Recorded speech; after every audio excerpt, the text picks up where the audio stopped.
Thank you for staying with us on the newsroom. The Oyo State House of Assembly has directed the Chief Judge of the state to set up a 7-man panel to investigate the Deputy Governor Rauf Olaniyan over allegations of gross misconduct, despite an order of the court to maintain the status quo on the impeachment proceedings. The court had adjourned till Wednesday to hear the originating summons and interlocutory injunctions brought by Olaniyan, but in a new development, the lawmaker representing Orelope State constituency, Lateef Adebomi, filed an application before the court to be joined as a co-defendant in the matter. The judge thereafter ordered a recess to write his rulings on the application by the lawmaker to be joined as the fourth defendant in the suit. Governor Chukwuma Soludo of Anambra State has dismissed allegations of budget padding for some projects by margins as wide as 300% in some ministries in the state. Soludo, in a statement released on Thursday, described the allegations as propaganda from detractors. The governor added that his government will ensure that all borrowed funds are accounted for and deployed to building quality infrastructure in the state. The Federal Executive Council (FEC) has approved 22 billion naira for the construction of a conference hostel facility for the Nigeria Content Development and Monitoring Board.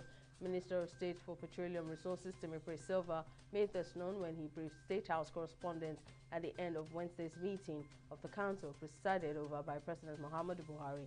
The Ministry of Environment added that the President's move is in accordance to fulfilling his promise to the Ogoni people towards the remediation objectives and the livelihood program. The facility is to be located opposite the National Content Building in Yenagoa, the Bayelsa State capital. The Africa Center for Disease Control and Prevention says it has signed a memorandum of understanding with Pfizer for countries on the continent to receive supplies of the Paxlovid pill to treat COVID-19.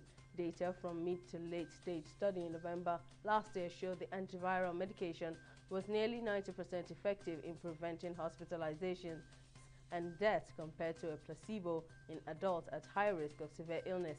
Head of the Africa CDC, John Nkengasong, urged African countries to adopt a combination of public health measures, vaccines, testing, and the Pfizer and Merck treatment in their efforts to overcome the COVID-19 pandemic this year.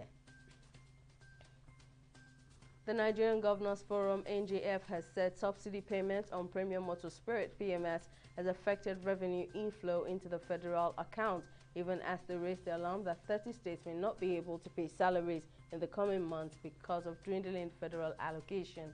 The forum, which stated this in a presentation to the House of Representatives Ad Hoc Committee probing daily consumption of petrol, accused the Nigerian National Petroleum Company (NNPC) of arbitrary deduction from revenues accruable to the Federation's accounts. The governors added that transfers from the Federation will not be enough to cover even salaries and certainly not recurrent costs, which are growing in nominal terms. One of the main suspects in the 2021 assassination of Haitian President Jovenel Moïse pleaded not guilty on Wednesday in a federal court in Miami.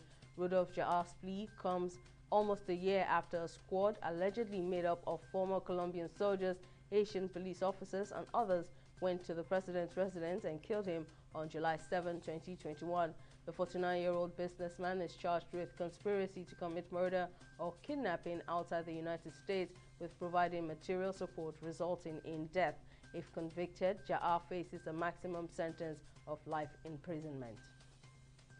The Delta State government has unveiled the official mascot and logo for the 21st National Sports Festival, scheduled to hold between November 2 and 15 this year. In his opening remarks, the chairman of the 21st National Sports Festival Local Organizing Committee, Patrick Uka, said the move indicates the readiness of the Delta State government towards hosting the festival. Minister of Sports, Sunday Dare, also praised Governor Okowa for his total support for sport over the years. That's it on the newsroom. Many thanks for watching. I'm Simisola Adigun.